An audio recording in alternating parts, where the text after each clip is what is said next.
And now for more on this, I want to bring in Dr. Barry Pakes. He's the Program Director in Public Health and Preventive Medicine at the Dalla Lana School of Public Health at the University of Toronto, and he is joining us from Toronto. Welcome back, Dr. Pakes. Great to see you again. Good afternoon, Artie. All right, so let's start then with just your opinion on the program that was unveiled today. Do you think it goes far enough? It's a good first step. It does exclude a number of settings that are very important places of transmission. While they are not high risk per se, they are places where transmission occurs. And of course, it's not going to be implemented for a couple of weeks now, 3 weeks. And actually, we do need it sooner. If we want it to work, if we want to really dampen down the dramatic increase of cases that we're expecting before it really gets going, the time to implement it is right now. And we all have the tools for that already. We do have the PDF that we can all download, and businesses just need to get up to speed, and they probably could do that a bit quicker. So I want to touch on two of the points that you've made there. First of all, when we talk about the exclusions, because you're right, there are a number of different sort of activities that people can engage in that are excluded. For example, retail stores, hair salons. You don't see nail salons added to that. And we know that in 2020 and in 2021 in Ontario, there had been outbreaks at these settings, at nail salons, in fact. And also I'm looking at a story that was just published yesterday in regards to youth recreation, because we know youth recreation was excluded as well. And there's Canadian Youth Basketball League, a tournament in Oshawa where there were cases linked there as well. So you brought up these exclusions, and certainly there are some where we have seen transmission. So how much risk is there then, and should that be reconsidered?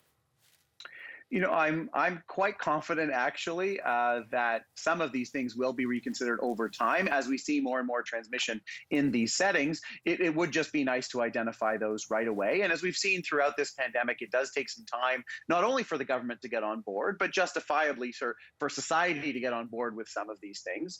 And I think we're going to see it, but it would be nicer to come earlier. Certainly, youth sport is one that I feel particularly passionate about. We've seen lots of outbreaks and cases that mean that even if there isn't a lot of transmission, all these other kids can't engage in sport. And so, certainly for sports in youth above age 12, everybody should be vaccinated before they're coming to any tournament or playing at all. And that holds for other environments, other settings as well.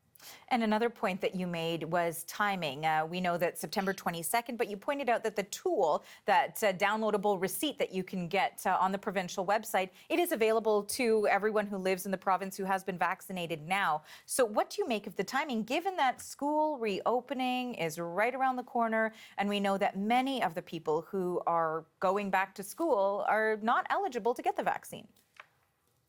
That's right. I mean, it is concerning. And, we have a whole other track, which is the province and many local public health units have asked all businesses, places of employment, organizations, event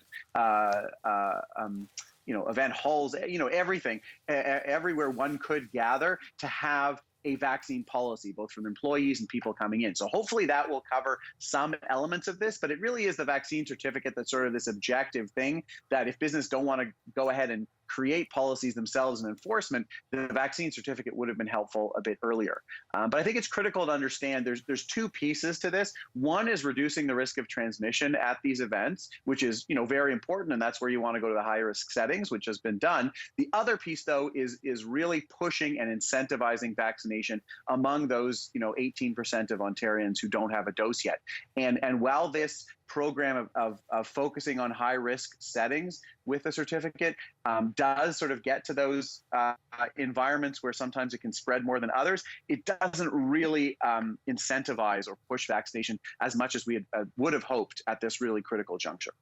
And Dr. Barry Pakes, I only have time for one quick more answer from you, and that is to do with high-risk settings, specifically restaurants, for example, where people are dining inside. They do need to be vaccinated, but this doesn't eliminate the risk for diners. What is the risk assessment there?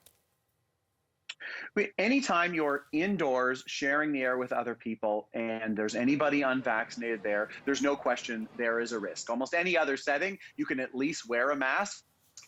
Many you don't have to, but you can choose to. But eating indoors where you have to take the mask off is a real challenge. And this vaccine certification program gets some of that. But again, as you noted in the introduction, it doesn't mandate all the employees to get vaccinated, and that's a real unfortunate loophole there that will hopefully be covered through other pieces, vaccine policies of these organizations. Thank you so much for your time, Dr. Barry Pakes. We appreciate it. Have a good day.